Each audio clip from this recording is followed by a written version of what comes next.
This is Mr. Santana, and here I'm going to be covering how to solve systems of linear equations using elimination. So, as you know, the solution to a system of equations is going to most likely be a point of intersection. So you're looking for values for x and values for y, or whatever two variables you have here. They just happen to act like x and y, and they would be something that we could graph. But since we are not graphing, we're going to solve this algebraically, and we're going to look at the two equations that we have in this system. That said, these are the two equations right here. You definitely want to consider if there's anything that looks simple enough. I could probably use this if I was doing substitution, and I would solve for x, and I would be able to do that. But since we're using elimination right now, we're going to try and find something that matches. At present, none of the coefficients match. So 2 and 3 do not match, and 5 and the invisible 1 that is here do not match. So what you need to do is you need to use multiplication or division to get something to match.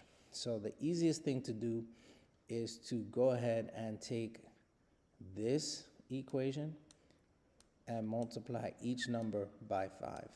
What that's going to do is it's going to match the 2 5, or the 5 and that is the coefficient in front of the other x. So what you're going to get is 2y minus 5x, and that's going to give you this. So 3 times 5 is 15.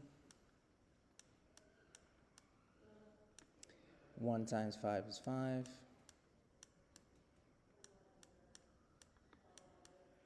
And 11, or negative 11 times 5 is negative 55. So now that we have what we want, right? This is what we want right here, because it matches. That's the idea. So coincidentally, you have minus 5x and plus 5x. So what I'm going to end up doing is I'm going to add the two equations together. And you have to add like terms, so that's important that things are in the same place and it looks like it's the same format. That's going to do it for you. So 2 plus 15 is going to be 17y, and then negative 5x plus 5x, that's going to be 0, so that gets crossed out. That's your elimination right there. X just got eliminated, right? And then 4 plus negative 55 is going to give you negative 51. So now you just have to solve for y. So if you divide 17 on both sides of the equal sign, what you're going to get is y equals, because I can cross that out, y equals negative 3. Negative 3 times 17 gives you negative 51. So that's why y is negative 3. So now you get to pick either one of the two equations and you solve for x, okay? So you can pick the second one, because that's going to make life easy.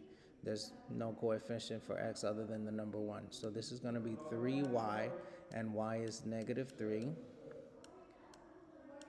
plus x equals negative 11. So 3 times negative 3, I need to simplify that side first. That's going to give me negative 9 plus x equals negative 11.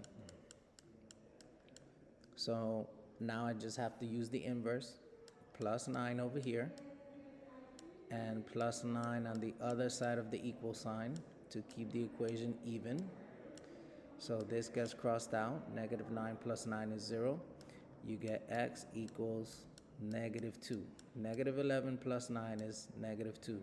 So the solution to this system of equations is negative 2 comma negative 3. That is where they would cross on a graph. So those are the two numbers right there. So that's what you would do.